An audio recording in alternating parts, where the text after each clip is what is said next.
So, have you ever heard someone say, we spent $100,000 renovating this house, so it has to be worth $100,000 more? Unfortunately, that's not how real estate works. Hey everyone, it's Danielle Taylor with Keller Williams Realty here on the beautiful Outer Banks.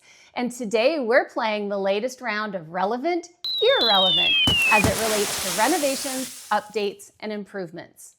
More specifically, are you making changes because you want to enjoy them or because you're hoping to get your money back when you sell? Because those are often two very different things. One of the biggest mistakes I see sellers make is assuming every dollar invested in a home translates into value. The reality is that buyers don't pay you based on what you spent.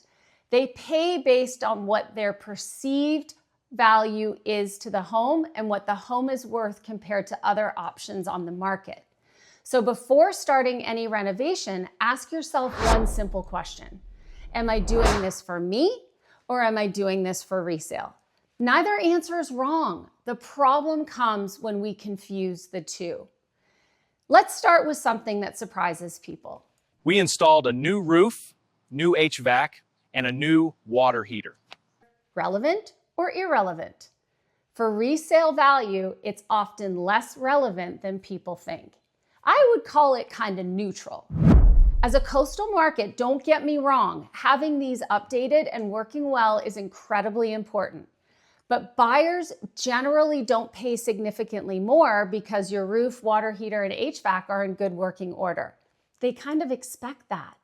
What it will do is two things. One, it'll help your home sell faster. And two, it will prevent buyers from asking for concessions. Here's a pro tip. Buyers usually deduct far more than the actual cost of doing the work.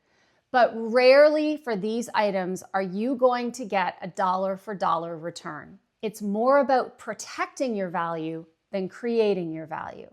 Now let's talk kitchens and bathrooms. Relevant? Absolutely. But here's the catch.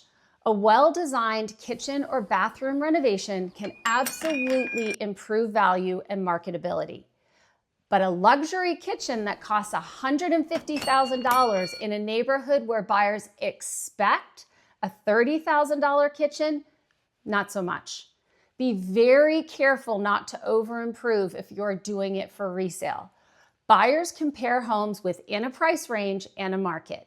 If your improvements significantly exceed what the market expects, you may not recover that investment. The market always has a ceiling. Now, for some truly irrelevant items when it comes to resale. Personal decisions, designer wallpaper that costs a fortune, or flooring that's super unique and polarizing, that imported tile you absolutely fell in love with. Items that are interest and lifestyle driven, think wine rooms or built-in dog washing stations. Before anyone gets upset with me, there's nothing wrong with these things, believe me, but these are personal choices. You did them because they made you happy and you got to enjoy them, and it's a perfectly good reason. The mistake is expecting that every buyer has the same or places the same value on them as you do. Here on the Outer Banks, I see this all the time. Owners spend significant money on improvements that make their beach house enjoyable for their family, which is fantastic. But from a resale perspective, buyers are often focused on very different things. Updated kitchens and baths in neutral coastal tones. These don't have to be the most expensive materials. They just have to be done tastefully and in the current modern terms.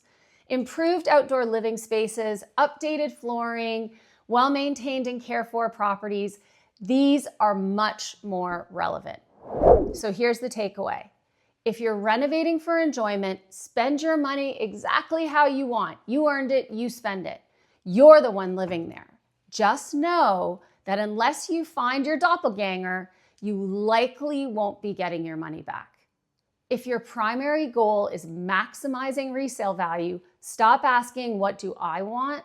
And start asking, what will buyers pay for? Do you want to know? They're going to pay for updated current interior finishes, clean decor, and a well-maintained home. Honestly, sometimes the best investments are the ones that protect your value rather than trying to create it. If you're thinking about making improvements before selling, be happy to help you determine what's relevant and what's irrelevant, and where your renovation dollars are likely to have the biggest impact.